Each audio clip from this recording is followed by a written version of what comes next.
আসসালামু আলাইকুম viewers, welcome back to my channel. আজ আমি আপনাদের সাথে শেয়ার করব এই সুন্দর বেবি ড্রেসটা কিভাবে আপনারা একদমই সহজ নিয়মে তৈরি করবেন।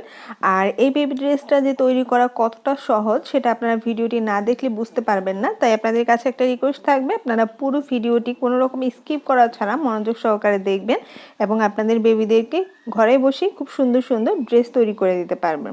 তো চলুন শুরু করা যাক আজকে এই ভিডিওটি। তো এই ড্রেসটা তৈরি করার জন্য আমি এখানে সিল্ক টাইপের কাপড় নিয়েছি, আর 2.5 হাত বহরের হলে এক গজ কাপড় দিয়ে কিন্তু সুন্দর করে ড্রেসটা তৈরি করা যাবে। আমি কিন্তু যেহেতু সিল্ক টাইপের কাপড় নিয়েছি সেজন্য আমি এখানে ফলস কাপড় লাগিয়ে নিয়েছি। তবে আপনারা যে কোনো ধরনের কাপড় দিয়েই কিন্তু এই সুন্দর ড্রেসটা তৈরি করতে পারবেন। তো এটা লম্বা আমি কতটা নিচ্ছি সেটা দেখিয়ে দিচ্ছি। টোটাল লম্বা এখানে 22 ইঞ্চি, সেলাই করার পর 20 ইঞ্চি পরিমাণ থাকবে।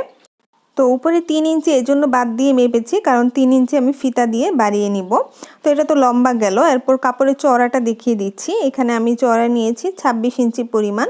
আপনারা চাইলে আরও বেশিও নিতে পারেন, বা বড় বাচ্চাদের জন্য তৈরি করলে আর একটু পরিমাণ কাপড় বেশি নেবেন। তো আমি যেহেতু এটা 2 থেকে 3 বছর বেবির মাপ অনুসারে তৈরি করব, এরপর আমি কাপড়টাকে যেহেতু এখানে 2 পিস 2 ভাঁজ করে 4 ভাঁজে ভাঁজ করে নিয়েছি। তো এখানে যেহেতু আমি সিল্ক কাপড় নিয়েছি এবং সাথে ফলস কাপড় দিয়েছি, সেজন্য আমি এটা একটু ভাঁজ করে চারদিকে সেলাই করে নিয়েছি, যাতে করে ওভারলক করার প্রয়োজন না হয়। তো আমি ফ্রকটা 4 মাপে তৈরি করব, তার একটি পুরাতন ফ্রক নিয়ে নিয়েছি এবং এখানে বডির মাপটা নিয়ে নিচ্ছি। বডির মাপ হলো একটা সেলাই থেকে আরেকটা সেলাই পর্যন্ত যে মাপটা আসবে সেটা নিতে হবে। এখানে 12 ইঞ্চি এসেছে। এরপর হলো লম্বা মাপটা নিব। ফ্রকের লম্বা থেকে উপর থেকে কোমর পর্যন্ত এখানে 9.5 ইঞ্চি পরিমাণ এসেছে, তবে আমি 9 ইঞ্চি পরিমাণ নিব। তো উপরে 3 ইঞ্চি ফিতার জন্য বাদ দিলে নিচে 6 ইঞ্চি পরিমাণ থাকবে। এরপর আমি এখন বডির মাপ অনুসারে রাবারটা কাটিং করব। বডির মাপ যেহেতু 12 দুগুণে 24 ইঞ্চি পরিমাণ, 24 বডির মাপ। তো এখন আমি রাবারটা 2 ইঞ্চি কম কাটবো, মানে 22 ইঞ্চি পরিমাণ। আপনার বেবিদের বডির যা হবে তার থেকে 1-2 ইঞ্চি রাবারটা পরিমাণে কম নেবেন। তো একই মাপে আমি আরেকটা রাবারের টুকরো নিয়ে নিচ্ছি, দেখতে পাচ্ছেন। এভাবে এখানে 2 টুকরো নিয়ে নিলাম। নিয়ে নেওয়ার পর তারপর আমি এখন বাকি যে মাপগুলো সেগুলো দেখিয়ে দিচ্ছি। তো যেহেতু উপর থেকে কোমর পর্যন্ত এখানে উপর থেকে কোমর পর্যন্ত 9 ইঞ্চি পরিমাণ, তবে উপরে 3 ইঞ্চি বাদ দিলে এখানে 6 ইঞ্চি পরিমাণ থাকবে। বাট উপরে আমি এখানে ভাঁজ করে একটা চিকন করে সেলাই দিব, সেজন্য 1/2 ইঞ্চি বেশি নিচ্ছি।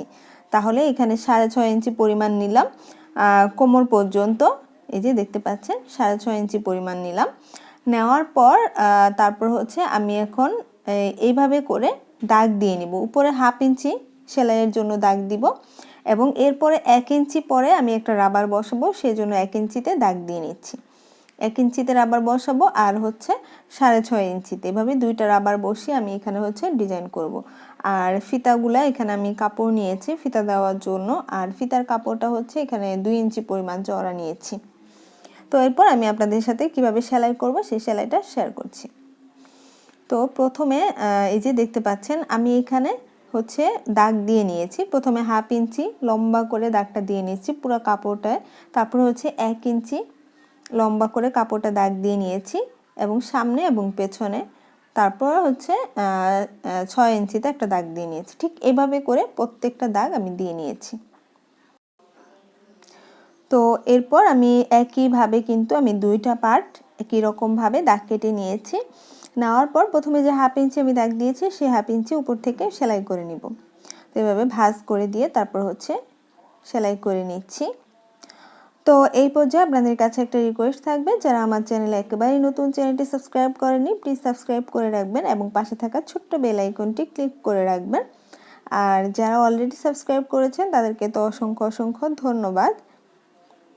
তো এই যে দেখতে পাচ্ছেন এভাবে ভাঁজ করে করে চিকন করে, খুব বেশি মোটা না, যেহেতু 1/2 ইঞ্চি পরিমাণ কাপড় নিয়েছি সেই অনুযায়ী এখানে সেলাই করতে হবে। তো এই যে দেখতে পাচ্ছেন সেলাই করে নিয়েছি। আর এখন আমি রাবার লাগাবো। তো রাবারটা নিয়ে নিলাম। একই নিয়মে কিন্তু 2টা পার্ট আমি এভাবে ভাঁজ করে সেলাই করে দিয়েছি। এখন যেটা করব, এভাবে করে আপনারা চাইলে এক সাইড লাগিয়ে এক সাইড সেলাই করে তারপর পুরো রাবারটা লাগিয়ে দিতে পারেন। মানে একটা সাইড সেলাই করলেই হবে। বাট আমি এখন কি করব, আলাদা আলাদা পাটে লাগাবো, সেই জন্য আমি রাবারটা হচ্ছে অর্ধেক করে নিচ্ছি। মানে এক অর্ধেক হচ্ছে এই পাটে লাগাবো আর এক অর্ধেক হচ্ছে ওই পাটে লাগাবো, ঠিক এইভাবে লাগিয়ে নিব।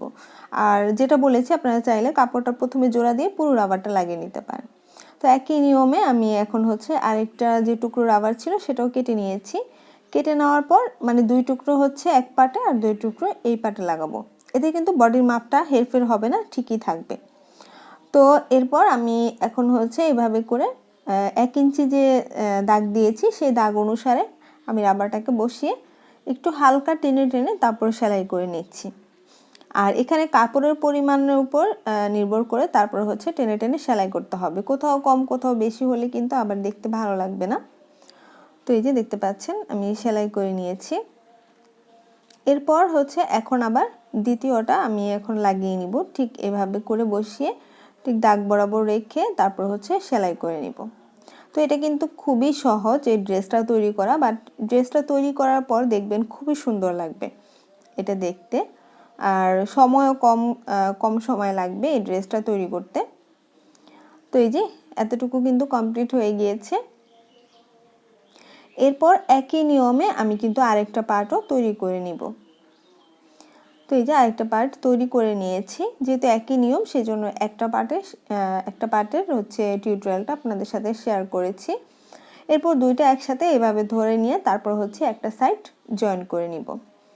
তো এই পর্যায়ে আপনারা আবারও চাইলে বডির মাপটা মিলিয়ে দেখতে পারেন, যা বডির মাপ সেই অনুযায়ী রেখে বাকিটা সেলাই করে দিতে হবে। আর এখানে চাইলে আপনারা এক সাইডে ডাবল সেলাই দিতে পারেন। এরপর আবার হচ্ছে আমি এখন আরেক সাইডে এইভাবে করে মিলিয়ে নিচ্ছি, বডির মাপ অনুযায়ী এখানেও সেলাইটা দিয়ে নেবেন। আর চাইলে দুই সাইডেই কিন্তু আপনারা ডাবল করে সেলাই দিতে পারেন। এরপর নিচের অংশটা, তো নিচে যেহেতু আমি আগেই কিছুটা সেলাই করে আটকে নিয়েছিলাম, তো আপনারা কি করবেন, অন্য কোনো ধরনের কাপড় হলে প্রথমে একটা ভাঁজ দিয়ে তারপর একটা ভাঁজ করে সেলাই করে নেবেন। তো আমি এখানে জাস্ট হচ্ছে শুধু একটা ভাঁজ দিয়ে সেলাই করে নিব, কারণ আগে যেহেতু আমি কিছুটা ভাঁজ করে ফলস কাপড়টার সাথে আটকে নিয়েছিলাম। এরপর এভাবে করে ভাঁজ করে করে প্রায় 1 ইঞ্চি পরিমাণ কাপড় আমি ভাঁজ করে সেলাই করে নিচ্ছি।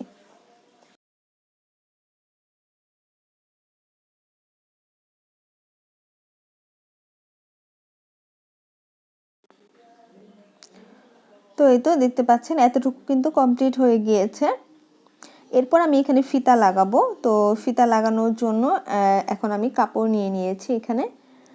তো কাপড়ের মাপটা তো চওড়া আগেই বলে দিয়েছিলাম, প্রায় 2 ইঞ্চি পরিমাণ। এরপর হচ্ছে এই কাপড়টাকে এখন আমি ভাঁজ করে দিব। এভাবে হচ্ছে ভাঁজ করে নিতে হবে। ভাঁজ করে নেওয়ার পর এক সাইড থেকে সেলাই করে দিব। চিকন করে, বেশি মোটা রাখবেন না, মোটামুটি হচ্ছে প্রায় হাফ ইঞ্চি থেকেও কম রাখতে হবে। এভাবে করে সেলাই করে দিতে হবে। তো আমি একটা মাথা হচ্ছে এভাবে বাঁকা করে কেটে নিয়েছি, যাতে করে আমি ইজিলি হচ্ছে পাইপিংটা বের করতে পারি। এরপর একটু বড় সাইজের একটা সুই নিয়েছি এবং 4 পাট করে 8 পাট করে সুতা গেঁথে নিয়েছি। তারপর সুইটাকে হচ্ছে কাপড়ের সাথে প্রথমে আটকে নিতে হবে, কাপড়ের সাথে সুতাটাকে সুই দিয়ে আটকে নিতে হবে। এরপর সুইয়ের যে পেছন পাট আছে, পেছনের দিকটা পাইপিংয়ের ভিতরে ঢুকিয়ে তারপর হচ্ছে আপনারা এভাবে আস্তে আস্তে করে হচ্ছে পাইপিংটাকে বের করে নেবেন, ঠিক যেমনটা আমি বের করে নিচ্ছি। তো এভাবে টেনে টেনে হচ্ছে বের করে নিতে হবে। একই নিয়মে আমি এরকম করে পাইপিং তৈরি করে নিব। তো এই যে দেখতে পাচ্ছেন এভাবে করে আপনারা পাইপিং তৈরি করে নিতে পারেন, যতটা লম্বা চান সেই অনুযায়ী করে নিতে পারেন। প্রায় 10 থেকে 12 ইঞ্চি পাইপিংয়ের লম্বা নিলেই হবে। তারপর একটা কাপড় আমি এভাবে 2 ভাঁজ করে 4 ভাঁজে ভাঁজ করে নিয়েছি। তো এটা দিয়ে আমি দুইটা হচ্ছে কলি তৈরি করব এই ডিজাইনটা দেওয়ার জন্য পাইপিংয়ে। এরপর এভাবে ভাঁজ করে আমি পাইপিংটা ভেতরে দিয়ে সেলাই করে নিচ্ছি। যে দেখতে পাচ্ছেন এই নিয়মে কিন্তু আমি 4টা তৈরি করে নিব, মানে মোট হচ্ছে 4টা তৈরি করে নিব। 4টা তৈরি করে নিয়েছি, নেওয়ার পর এখন আমি হচ্ছে এখানে জয়েন করে নিব, মানে ড্রেসটার সাথে। তো এই জন্য আমি কি করব, এভাবে করে কাপড়টাকে টেনে টেনে ঠিক কাপড়ের যে মাঝখান আছে সেটা সিলেক্ট করে নিব। মানে কাপড়টা এভাবে ভাঁজ করে আপনারা দেখবেন যে কাপড়ের মাঝ বরাবর একটা চিহ্ন দিয়ে নেবেন, তাহলে হচ্ছে ফিতাগুলো লাগাতে সুবিধা হবে। তো এইভাবে আমি কাপড়টাকে 4 ভাগ করে নিয়ে ঠিক মাঝখানে একটা চিহ্ন দিয়ে নিয়েছি। এরপর এই পাশে হচ্ছে 2 ইঞ্চি চিহ্নটা আমি মাঝখান থেকে হচ্ছে এই পাশে 2 ইঞ্চি এই পাশে 2 ইঞ্চি দাগ দিয়ে নিয়েছি। 4 ইঞ্চি পরিমাণ, মানে 4 ইঞ্চি হচ্ছে মাঝখানে গলাটা চড়াটা থাকবে, যেহেতু বাচ্চাদের জন্য খুব বেশি দিলে ভালো লাগবে না। পেছনেও আমি মানে 2 পাটেই একইভাবে 4 ইঞ্চিতে মার্ক করে দিয়েছি। দেওয়ার পর এখন এই দাগ বরাবর হচ্ছে ফিতাগুলোকে আমি লাগিয়ে নিব।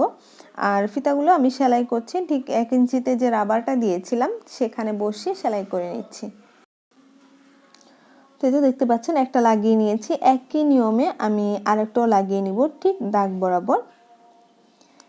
এভাবে করে একদমই সহজভাবে কিন্তু আপনারা এই সুন্দর ড্রেসটা তৈরি করে নিতে পারেন। তারপর হচ্ছে আরেক সাইডেও হলো আমি একইভাবে ঠিক দাগ অনুসারে এখানে হচ্ছে ফিতাগুলোকে লাগিয়ে নিচ্ছি। তো এই তো, এরপর আপনারা এইভাবে করে বেবিদেরকে পরানোর সময় ফিতাগুলো বেঁধে দিবেন। তো আশা করছি আজকে এই ভিডিওটি আপনাদের কাছে ভালো লেগেছে। ভালো লাগলে কিন্তু অবশ্যই একটি লাইক দিতে ভুলবেন না। তো ড্রেসটা এতটুকু কমপ্লিট হওয়ার পর এটাকে আরও আকর্ষণীয় করার জন্য আমি হচ্ছে লেস কেটে ফুল বানিয়ে নিব। এরকম আমি লেস নিয়ে নিয়েছি।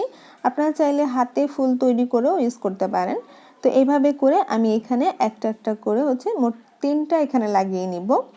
যদি চান 4টা বা 5টাও দিতে পারেন, তো আমার মনে হচ্ছে 3টা ভালো লাগবে, সেই জন্য আমি লাগিয়ে নিয়েছি। তো এই তো দেখতে পাচ্ছেন সম্পূর্ণ ড্রেসটা কিন্তু কমপ্লিট হয়ে গিয়েছে। আশা করছি ইনশাআল্লাহ আজকে এই ভিডিওটি আপনাদের কাছে খুব ভালো লেগেছে। যদি ভালো লাগে অবশ্যই একটি লাইক দিবেন, কমেন্ট করে আপনার মতামত জানাবেন আর অবশ্যই চ্যানেলটি সাবস্ক্রাইব করবেন। আজকে এই পর্যন্ত, অনেক অনেক ভালো থাকবেন। আল্লাহ হাফেজ।